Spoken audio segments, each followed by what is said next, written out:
Welcome back to These Aren't the Nerds You're Looking For, everybody. This is Lorenzo Fawn sitting here with Kevin Horde. How you doing, my man? Doing well, buddy. How are you? Nice. Good. Yeah. Just getting back into the roll of things, yeah. Getting back into the swing of life. Yes. Jumping back into the Clone Wars.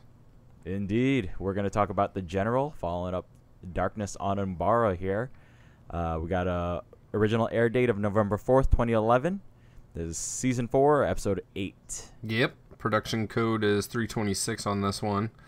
Written by Matt Michnovitz and directed by Walter Murch. Do you have any notes about Mr. Walter Murch? Did you look into him at all? I do. Going to film school like I did, Walter Murch was actually a big part of audio sound design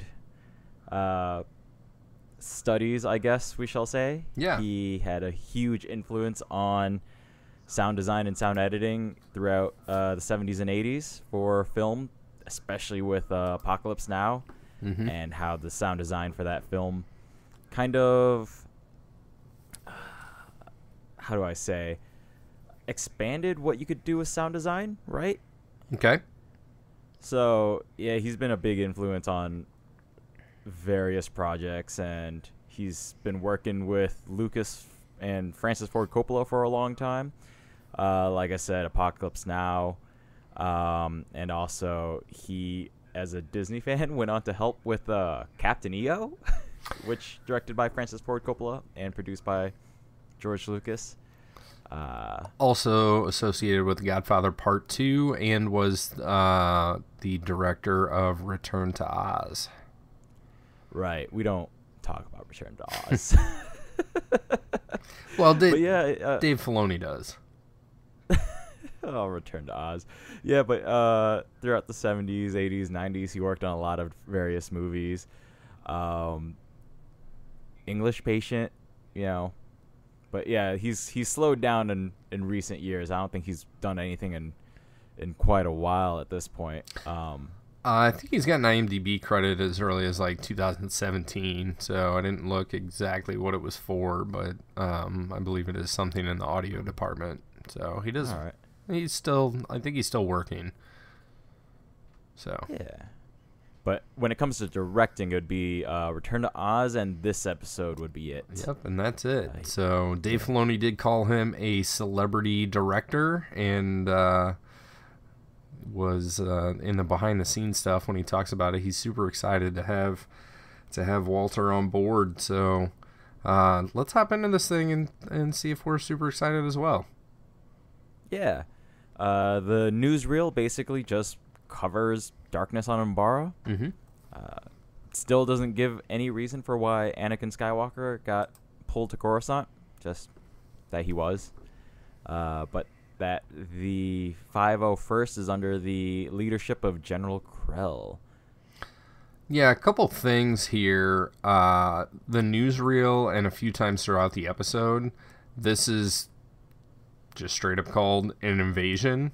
Obi-Wan says it, the narrator says it, Republic forces invade a key planet, the darkened world of Umbara. Later, Obi-Wan says, your platoon, Krell, is key to this invasion, so don't screw it up. But before we get into that, the fortune cookie on this is the path of ignorance is guided by fear. Who you got on that one? I completely forgot. I did not think about this, of course, at all. The path of ignorance is guided by fear. I don't know. See, I was kind of thinking Dooku. Except for like the fear part, like I do feel like he's all about like, talking about paths and what brings them about. So maybe Qui-Gon. I think that we're meant to kind of feel this as something that Pong Krell would say, but I don't buy it this time. I don't think it's Pong. No, he's too proud to say something like this. Right. That it would be him talking shit to somebody else. But it still doesn't seem like the type of advice that he would give anybody.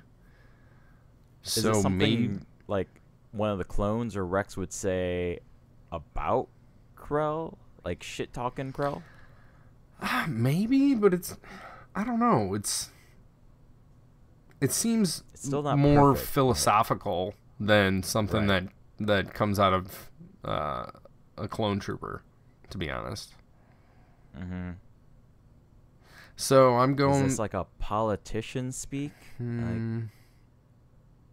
Maybe. It seems like a Jedi thing, though.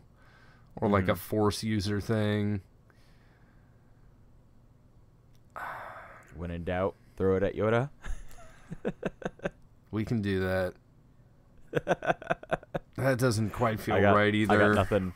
I got nothing else regarding this at all. I'm gonna pencil in Yoda, but I may retract that later. So, Penciling in Yoda, move it on. Penciling in Yoda, and moving on past the newsreel. We jump straight into the action this time. Right. We don't have another gritty battle. Quite another gritty battle happening here. Right. So we got a solid 3 minutes of action, where there's all kinds of shit going on. As equally intense as last week, less so, more so. How you feeling? I would say on it. I would say right on it. I would say I don't know if Walter Murch has anything to do with this. The cinematography in this one and some of the camera moves seem more. Okay, separating the two. Cinematography, there's a heavier use in shadows than I recall for last week. There's a lot more silhouetting of the clones against lit objects in the background sort of thing happening. That's a very Roger Deakins sort of thing to do. Right. But when it comes to the camera moves, we get some of it in this first action scene, but as we carry on throughout the episode, we see a lot more of it, where instead of cuts, we get these wide swings and pans of the computer camera. Right, moves that are not possible in real life, and yet they happen here fairly fluidly. Yeah. And I kind of like it. I kind of like the rhythm and pace it brings to this episode, especially in this first action scene here. This definitely seems to be as grounded as a fight as we got last week. So between these two episodes, where I personally feel that this is like the grittiest and most war-y stuff we've gotten in Clone Wars thus far. Yeah, I don't really have a lot of notes on like the specifics of what is happening.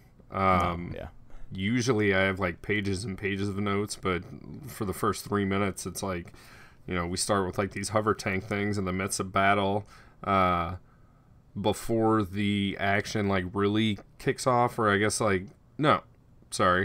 like that 3 minute mark, like after all this cool shit has been happening. This opening is what we were talking about, how last week's episode could have been if we didn't have to stop and have like the little talk between Obi-Wan and Anakin, like, dive in, start us with the battle, and then get to the dialogue later if you have to, which is totally what happened. So 3 minutes in, we got Pong Krell pulls up a little holo Skype call with Obi-Wan Kenobi, and they kind of talk about what's happening. This is when Obi's like, hey man, my platoon needs your help, so I'm going to need you to go and do this thing to kind of distract the Umbaran so that we can complete our mission. And don't forget, like, you're the key to this invasion. But right before this, Pong Krell, like, just kicks the body of a dead clone trooper out of the way. Did you catch that? Nope, I did not. He's walking up behind like Rex and Fives, I think, because they're the two of the most prominent clones in this episode. And there is a trooper that is injured, and a medic trooper like pulls his helmet off and gives him an injection in the neck. And then it kind of pans up and you see Pong Krell walking up behind these other dudes, and there's a seemingly dead trooper on the ground. He just kicks him out of the way. All right. Totally disregarding what used to be a beautiful clone trooper life. Well, it's not out of character for General Krell. It's totally not. If it's the opposite of being out of character. Right. So then, what do we got happening? We got a little discussion of what the plan is going to be, which is we need to go up this gorge. It's one way in, one way out. It's the only thing we can do. Rex kind of makes the comment like maybe we should get a little closer, do some more recon, and Krell's like, nope. Here's what you're gonna do. You're gonna take a platoon. You're gonna march right up there. You're not gonna relent. You're not gonna turn back. You're not gonna do any of that bullshit you did last week. Like, you just keep on going. And I think it's at this point that Rex kind of reiterates his desire to maybe tweak the plan a little bit, as opposed to just marching, straight up the gun. And well, Krell is suggesting that they march up a gorge thing that would narrow their troops, right? So they basically have to just send single squads through at a time, which is no bueno. Right. And Krell is like, no. You do what I say. It doesn't matter if the plan is sound or not. You just do what I say. That's our rules here. Right. I've decided this is what we're going to do, and if you don't do it, then you'll be relieved of your command. Right. So is he going to kick him out of the army? I don't, like, if you get, like, a mutiny, like, dishonor, what happens? Like, Like a dishonorable discharge? Right. Yeah, right. This leads me to the question of, one, has this happened before? Mm-hmm. And, like, two, are clones discharged, or are they just disposed of? Like, is it possible that a clone could be relieved of duty and then just becomes just like a person in the Republic? Like, or do they go back to like janitorial business on Camino or something? Like, right. 99? They don't just become civilians, right? I would imagine that they would go for like reprogramming or something, not like something. Or maybe, I don't know, maybe he's saying, like, when he says you'll be relieved of your command, like, he won't be Captain Rex anymore. He'll just be, like, demoted. Sergeant Rex or Peon Rex. Yeah. Or it doesn't matter because Pong will just separate his head from his body. And, right. Again, because Krell has threatened force before against clones. But after this, we get a scene of all the other clones kind of talking shit to Rex about the situation. Yeah, they're kind of debating, like, the efficacy of the plan and whether or not things are actually going to work out and probably what should have been done. And Rex is doing his best to be a commander and, like, support his commanding officer, right? And by saying, not all of Anakin's plans seemed like they were going to work out, but they did. And he's definitely sticking up for Pong, but just keeps getting shot down. And one of the biggest vocal opponents would be Fives. And then at one point, Rex is like, yo, Fives, come here. We got to talk. And he takes him away, which is a good thing for the guy in charge to do. He's not reprimanding him in front of everybody else, but he pulls him aside and he's basically like, look, it would be more helpful if you kind of gave these dudes something to fucking stand on and like a reason to walk behind you. And Fives is like, oh, what am I supposed to do? Lie to him? And he's like, no, that's not what I'm saying, but you don't have to like drag Pong through the mud. Like, everybody knows it's not the best idea, but we got to make the best of it and maybe kind of try to do it our way, but still, follow the orders we've been given, right? Right. Yes. And Fives kind of goes along with it, understanding the greater good. A little bit. Of what Rex is suggesting. I want to point out, too, in the comparison with Anakin, even, I forget who says it exactly, but even though Anakin had some crazy ideas, he would at least be leading the charges and be fighting amongst the men rather than standing high in an ivory tower watching the battle from afar. Yeah, it was like Hard Copy or one of the other. There's a handful of clones that are named, but it's mostly Rex, Fives, and I think it's Hard Copy. Hard Case. Hard Case. Hard Case. Yeah. Yeah, Hard Case is the guy with the big like artillery gun thing, right? Yep. He's the heavy replacement, essentially. Yes. Yeah. And Hard Case is interesting. He's let's talk about him later. Okay. So what, Fives, Hard Case, and Rex all make their way and lead the troops through the gorge, right? Yes. And pretty quickly they get ambushed by what are called caterpillar tanks. Yeah, I think I called them like super millipede robot droids. Yeah, I call them armored attackers. centipedes with lasers. Yeah.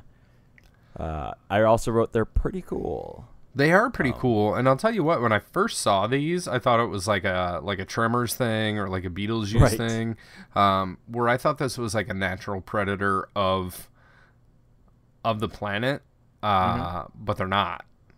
No, and it took me a little bit to figure that out. They're done well, man. They're pretty cool. Yeah, like I agree. At first, when they pop out of the ground, and there's definitely a moment where they have like a very lit front face area, but pretty quickly you see that their backs are lined with lasers and they're armored. So that's when I knew they were under some sort of command. As the battle continues on, it becomes clear that they're also being piloted to some degree by the Umbarans. A rocket launcher and a few thermal detonators do get used against them, and like an Umbaran will fall out of the front lit area. Yeah, it's totally a ship. Yeah. Is it a ship? It is. Because when the thermal detonators get launched underneath, there's still some sort of reactionary thing, but I'm not sure. Yeah, it's a ship. So this is exactly what I was saying. Is I thought that this was like some sort of predator, perhaps armored and armed. But no, this is an impending assault tank, an IAT. These are manufactured by the Umbarans, and they made them to look like giant mechanical centipedes. All right. Again, very cool, because there's a on each segment of its body there's a laser cannon right at the top that just starts shooting all over the place, pretty much. So you got one pilot with a shit ton of laser shooting capabilities on its back, which I really dig. Yeah, so these things are 54.78 meters long. So that's, 150 feet. They're about 21 feet wide and about 18 feet tall. Those measurements seem a little bit off based on what we see a little bit later, but they're marked as having a crew of one, the pilot only, and they're armed to the tooth, though, man, or to the foot, I guess. They've got 10 double-ended blaster cannons, 4 articulated turret guns, and 2 twin cannons on the tail segment. Very nice. Seems like a lot of work going into a one-man fighter. Hey. It's they seem to be doing some damage for a while. For sure. Yeah, it's just that the clones seem to kind of outsmart the few caterpillar tanks that exist. But that then leads to the next stage of battle, which is the Umbarans then unveil more tech, which are these spider cannon thingies. Yeah, They look like giant spider droids. We've seen spider droids before, all the way back in the Battle of Geonosis. Right. But yeah, these things are like bigger, badder, more intense weaponry. I really like the Umbarans, like energy projectile things that they use. Yes. These spider cannons remind me of the tripods from War of the Worlds in the ability for them to create damage, in which those like energy blasts that you're speaking of, they don't really just fry or burn or blow up anybody that's in their way, but they seem to fully disintegrate them. Right. Which is similar to the tripod aliens like heat ray thing that would, I guess, just disintegrate evaporate them. People. Yeah, disintegrate the shit out of people. But yeah, to me it was a very clear like inspiration point, shall we say. Yeah, I totally agree with you. It's at this point that shit hits the fan, and the clones really have no choice but to kind of, I wouldn't say turn back, but they halt their forward assault, right? And Yes. Pong is on some outcropping with a couple of other clones, and one of them asks, like, oh, should we send in reinforcements? And Pong's like, no, like, I'll fucking tell you to do your job when I'm ready for you to do your job. And then he calls Rex, doesn't he? And he's like, Yes. quit being a pussy and just fucking keep on going. Like, I told you not to stop and to always move forward. There's a small detail in this call that I found funny. Okay. And it's that they're both speaking through the same device. So from each point of view, the caller is looking at like a minifig full body hologram of the other caller, right? Right. So Rex is holding onto his, talking to General Krell. Meanwhile, on General Krell's side, even though he has 4 arms, there is another clone holding up the calling device, the holo device, in front of Krell. How about that? Yeah, that was a small little detail I really appreciated in terms of just the relationship of these various characters, right? He can't even be bothered to hold up his own holo Skype screen. Right. So, I mean, we've seen like even like Grievous hold up his own hologram devices. Yeah, right? but like we've also seen him use like the little rabbit droid that like holds it on its head ears thing. Right, but still, it's just interesting that a Jedi is with 4 arms is too bothered to, hold his own thing. It's like it's one thing for a droid whose like kind of occupation is to do that. But to have like another like living, breathing clone have to hold this up for him. This just goes back to he's a dick.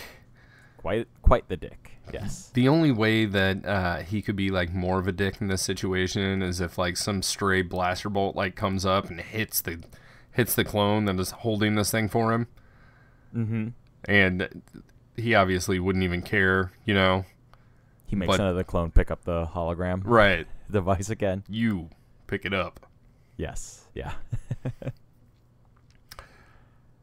Yeah, but yeah, I didn't catch that, but I did catch like the juxtaposition of like the size of the holo projection, and the eye lines are still good, man. They're still there. Yes, yeah, I found that interesting as well. Yeah, I feel like there should be someone in Dave Filoni's employ that like their sole responsibility is to make sure that like eye lines match up during holo communication. Definitely. And if that is a position, I don't know who it is, but they do a damn good job of it. Yeah. Yeah, so my last note was Electrical Massacre, because that's totally what's going on. And there's a whole bunch of fried clones going on. but Rex pushes on anyway, and then my next note is simply Warzone, and it's more really intense warring going on. Yes. And then that subsides a little bit. There's a little bit of a lull, in which time Rex is able to update Pong on the new plan, which is basically like, we can't sustain this. If we keep doing this, we're all going to die. And I decided just to send 2 clones in. And I feel like this is where we get the actual point of the mission. Right. And it had something to do with like an airfield. They don't really have airfields. It's not an airstrip. Landing bay. It's bigger than that. It's outside. But what Obi-Wan wanted was for them to take control of this little air base, right? Yes. So the initial plan was just to march up the front door in waves until they ran out of people to kill. Is that Jedi Krell's deal?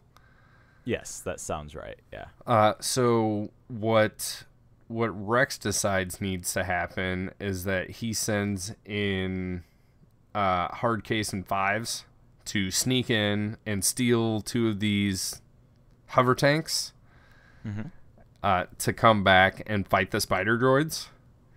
And Pong's like, no, that's not the plan. You're using my plan. You're not using your stupid plan. You're going to send 2 people in when your whole platoon couldn't do it. And the whole point of the plan is to be sneaky and not just to like walk down Main Street guns a-blazing. Right. So Rex hangs up with him, and he's talking to one of the other clones that's with him, and he's basically like, no, we're still going to do my plan. We're just going to pretend to do Krell's plan, whereby we'll still engage, but whenever they come at us, we'll just kind of hide for a little bit, and then we'll come back out and we'll engage some more, and we'll just hopefully be able to draw the fire and keep the interest of them long enough that we can get our own backup. Since nobody else is going to help us out, we've got to help ourselves. Right. This is a pretty classic, like, Clone Wars plan. Mm-hmm. Clone Wars, the animated series, definitely does this, where you got a direct assault. Doesn't really work, so you send somebody around, sneak them in through the back door or whatever, and either steal some of their blasting accoutrements or weaponry or tanks, or just take them out from in there, or drop some detonators or whatever. But I will say this one along the way has a little bit of comic relief to kind of, I think, calm this episode down a little bit, because it's been pretty intense up to this point. So yeah, we get some good banter between 5s and Hardcase on their sneaky way to the airbase. Hardcase kind of drops this weird nugget of information where his like development tube, I guess, leaked a little bit, so he basically has like ADHD. Right. Like the way he puts his like his growth was accelerated, and that's why he's like always wanting a fight or something. Like it's a weird string of logic. He's like hyperactive because in his growth chamber had a leak, so it accelerated his entire process from growth through everything. Like he's just on an accelerated pace all the time. Like I said, he's got like ADHD. And he even drops the line that he prefers a straight fight to all the sneaking around. Yep, a little Han Solo quote there. Yep, a pre-Han Solo quote, I suppose. So yeah. So Han Solo was quoting Hardcase. Right. Who he learned about in the Imperial Academy. Yeah? Maybe? I don't know. Question. Right. Yes. In the Imperial Academy, what do these recruits and prospective soldiers and officers learn about the Clone Wars? Like, how does that spin work? Because, I think in any case, it comes out that Palpatine took control of both sides and then put an end to the war because he could see the greater good of stopping war completely. Right? So I don't think like Execute Order 66 gets put in there, but I think there's just some sort of like Palpatine manipulation that Palpatine is the one who realized that peace throughout the galaxy at all costs was greater than an ongoing war. Right. I'm sure that's all I got. I'm sure that the Separatists are blamed for the war, and the troopers are praised as the good guys, right? Right. And that it was just inevitable that or needed that the Republic be turned into an empire, yada yada yada, and you need to build a strong military force so all this shit doesn't happen again. But the Jedi, because there's like 10,000 fucking Jedi, so there's thousands of Jedi generals, but a generation and a half later, they're a myth. Right. We'll have to talk about this another time. This probably isn't the best place to bring it up. But yeah, I mean, I don't know what else you're trying to get at right at this very moment. No, it's in just the context of this episode. That's why I said we'll just have to talk about it later, because there is no context to this episode.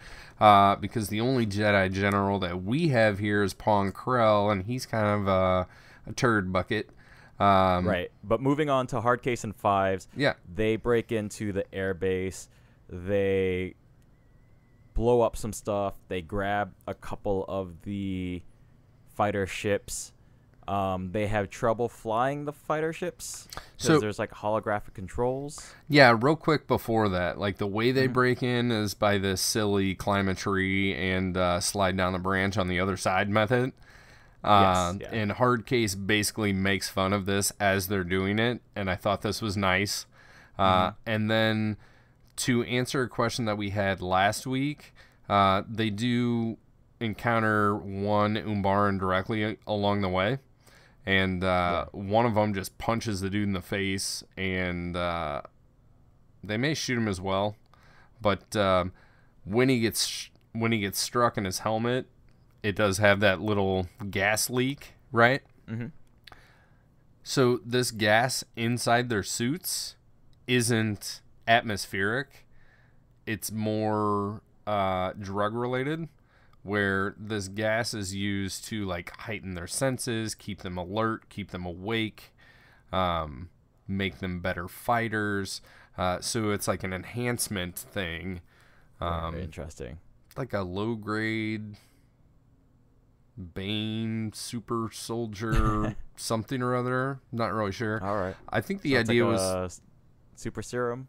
Yeah, not like Low grade super Captain duper America serum, but Right. more. Yeah. I'm trying to think of some type of inhalant that. More like mental than physical, maybe even. No, I think there is some physical aspect to it as well. Yeah, because they're all still like really small people. They're really skinny still. Yeah, well, it doesn't enhance their physical features, but it keeps them mentally and physically alert and responsive. Okay. So, Yeah. and this was the reason for this is two or threefold, and number one is it's like an homage to the suit design from Dune, and number two, it was an easy way for the animators to be able to have this multi-person army that all looked the same, but they didn't want to be droids. They could be flesh and blood, so they put them in these things. Yeah, that makes sense.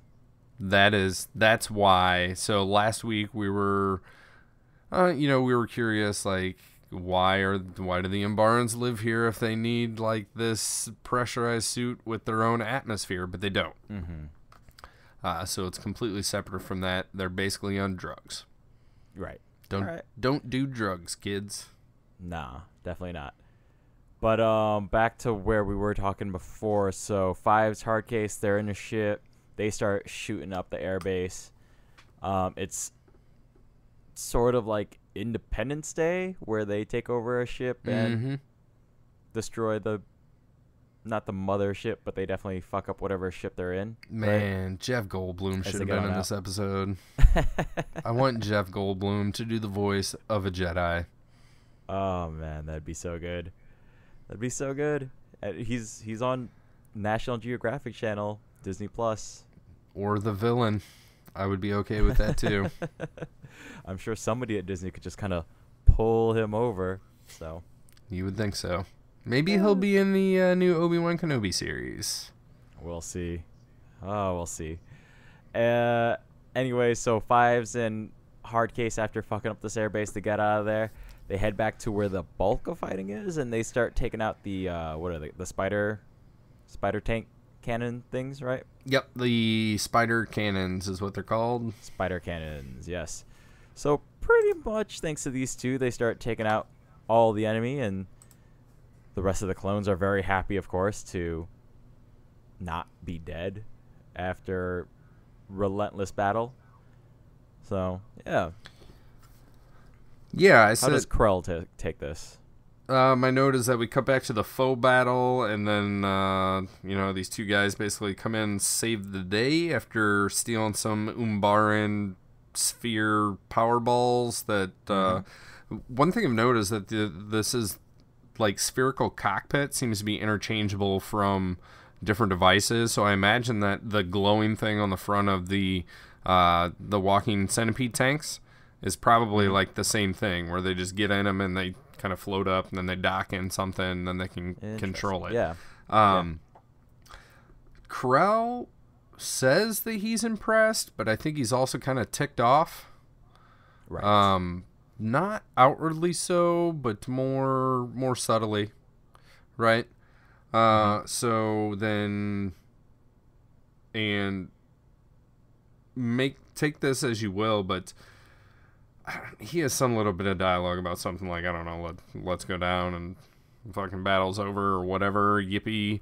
And we get this hard zoom in, like all the way up to his eyes. Right. And they just have this reflection of fire, even though I don't know that anything is burning, like in the background. So I think he's pissed, right? Right. Yes. I mean, like there is some physical fire in front of him, but far away. Not close enough to Yeah, show not- this much fire in his eyes. Right. Not like Pride Rock at the end of Lion King on fire, but there are fires. Right. Right. So So, yeah, yeah. at this point, battle's over. Everybody is reunited. Everybody being Rex and Fives and Hardcase and the crew and Krell. So we got all the clones. We got Krell. We get a really, really good shot of his lightsabers here as he is talking to Rex. And did you notice what they were?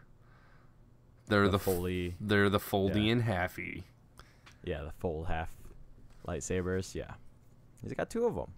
He's got two of them. Yeah. It makes me smile so much.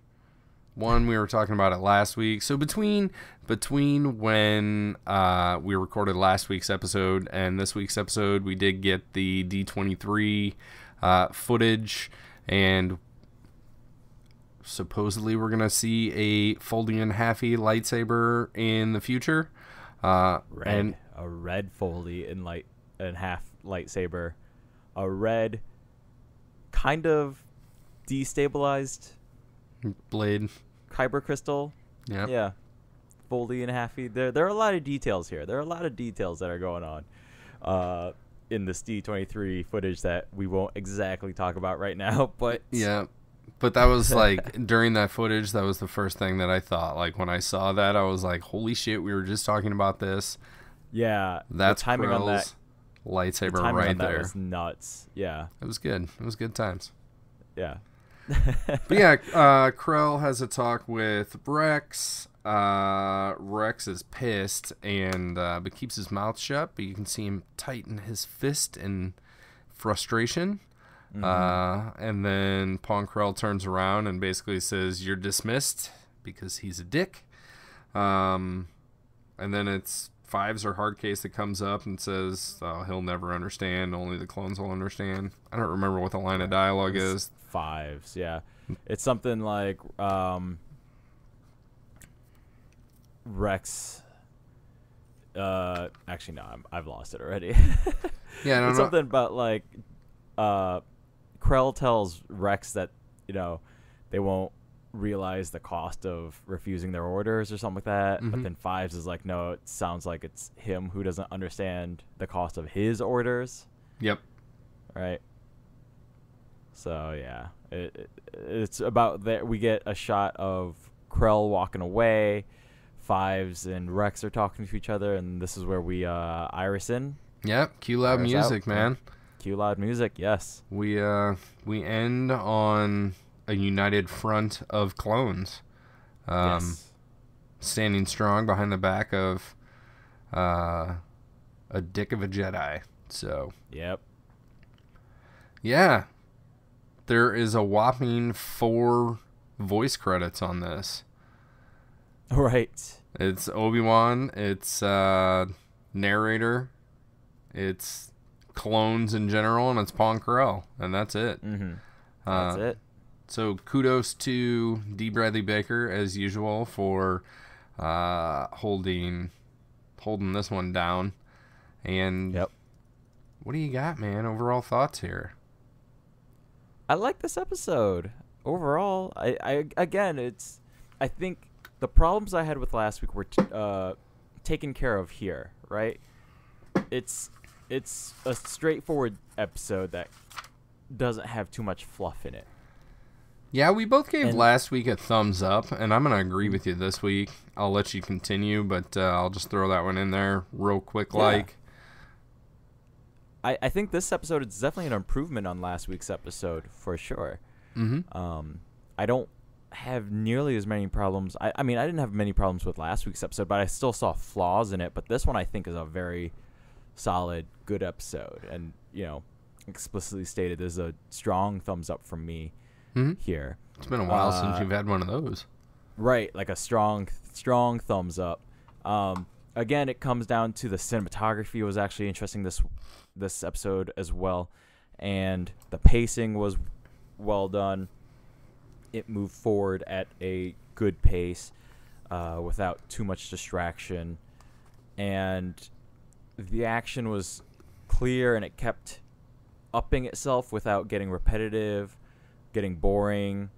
The way characters stood out and Rex made decisions to move the plot forward worked very well. Like, there's clear character growth from Rex for sure, in light of opposition of Master Dick Krell, right? So, maybe you should be Dong Krell. Dong Krell, yeah. Because he's a dick. Quite so. I dug it, man. Yeah, I agree with you. I like this one too. I like this one more than the last episode. I feel like the comments that we made, I guess it was actually 2 weeks ago, but I feel like the comments that we made on last episode are things that we commented were improved this week. We jumped straight into the action and, some other stuff like that. I will say, even though this is like a character building episode and it is super action heavy, there's really not a lot to talk about. Right. Because it is,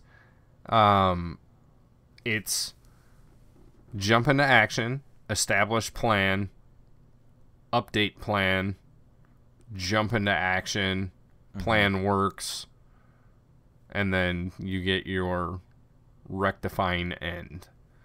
Right. Right. I think what's good about that is that it's a very visual episode, right? Like the plot progresses through the visuals itself. Yeah, I'm not saying any of those things are a bad thing. Right. Right. Like I said, just kind of putting words to what you're trying to say. I think, this is so far, this story arc I would say is a must see. Like some of them you can probably read about and you can be like, okay, well, the point of this story is C-3PO and R2-D2 kind of having a little adventure together and being buddies for a while. You can hear what that story is and know the gist of what's going on and enjoy it for what it is and move on. These two you need to see.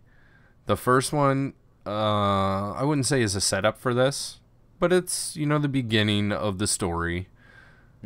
This one, you need to watch, man. Like Pong, hate Pong, ping pong, whatever. So far, this one's a must-see for me. Yeah, and I think this episode definitely cements Rex's position in the Star Wars lore as a whole. Right. Because I'm not gonna lie, I didn't remember this arc prior to getting to these episodes for this podcast. I have no memory of these episodes from my first run through. And when Rex returned in Rebels and there was a big fan fervor about his return, I'm not gonna lie, I was kind of outside of that circle, right? Like, Rex did not make that strong of an impression on me my first go through Clone Wars whatsoever. Now, do you think if you would have remembered this story arc that you would have been more excited to see him in Rebels? I think so, but I'm just trying to figure out why I didn't remember this one, Like, I wonder if I was just binging through them so quickly at some point, that come season 4, I was just, like, on this roll of binging. Because I like I said, I watched it fairly quickly, like all, 6 seasons, including Lost Missions, fairly quickly, I think that I can totally understand that. If you're powering through this, like I said, there's not a lot that happens here. Right. As far as plot, but there's a lot that happens as far as, one, the visual experience, 2, the continued world building, 3, character development, and so on, Right. So even though it isn't like a plot heavy episode, it's definitely necessary viewing. Yes. Yeah, I think in terms of character building, like, this is among the strongest, especially towards Rex and the clones as a whole, for sure. Especially, since we get Anakin out of there, reasons unknown, but I think because of that, it lets Rex take on this full leadership position in the absence of a true leader regarding Master Krell. So yeah, I dig it. I really dig this episode. This is, I would say, among my favorites up to this point so far. I have one other comment and then one other question, and then you can take the floor for whatever you like. There are certain moments in the animation and the lighting and the cinematography of this episode that are as good or better than sometimes we see the clones in the live action movies. Yes. They look, for sure. There are a couple of shots that look really, really fucking good. I definitely agree. Especially compared to Attack of the Clones. Especially watching Attack of the Clones on current high def technology and stuff like that. Right. On Blu-ray, they don't hold up quite so well. They hold up. They're all right. Right. It's just one of those weird things where, I think we've discussed this before, but Attack of the Clones was shot at 1080, and that's as high as it will ever go. Right. Meanwhile, Phantom Menace shot on film, and the original trilogy all shot on film. Yep. Once Disney gets the shit together and we get some 4K remasters of that shit, those will look very fantastic. But as for the rest of as for Attack of the Clones and Revenge of the Sith, it's gonna be rough in the future. Yeah. Moment of silence for our fallen comrades of 1080p. But 1080p. Yeah. Look, like Attack of the Clones was the first fully digitally shot film. You know, that's a It was a milestone, man. That's a cool milestone, but it just wasn't quite there yet. Who would have known that the milestone of being the first digitally shot film would also be a limitation down the line? Oh, yeah. I mean, that's always an issue. Always an issue. That's why a movie like 28 Days Later coming out in Blu-ray is interesting to me, and I'm very curious to see what that looks like on Blu-ray, just because it was shot on mini DV, which is standard definition, right? So, it's been a long time since I've seen that one. But it's one of those tech limitation things of the time. But yeah, I had a slight technical limitation when viewing this episode because I was streaming it from parts unknown. Can't reveal my sources there, but I watched this soon Disney Plus. Yes, exactly. In a streaming format as opposed to I've watched a lot of this stuff off of like DVD, and that's even like way crisper than whatever other digital format that I can get. But I was thinking, man, I would really love to watch this episode on Blu-ray. Right. Like DVD, yes, but Blu-ray and, and beyond. Visually, it's just great, man. And yeah, this episode would be one I jump to as soon as Disney Plus drops, and hopefully all these episodes are streaming full HD. Right. It's, and I'm sure they were on Netflix as well. It's just that right now we're in this in between where Netflix doesn't have them, and Disney Plus doesn't come out for a couple more months from time of recording. So. It's kind of like digital purgatory. Right. Yes. My last question for you is, this is a 4-parter. So far, we're 4 thumbs up over 2 episodes. We got 2 more to go. We left off with General Krell turning his back on his clones, dismissing them, and walking away. Where do you think we go from here? Mutiny. I don't know where we're going. All I know is I'm hoping for a full-blown mutiny and General Krell's head on a platter. That's all I'm hoping for. So why do you think that there would be a mutiny? Like, the mission's over.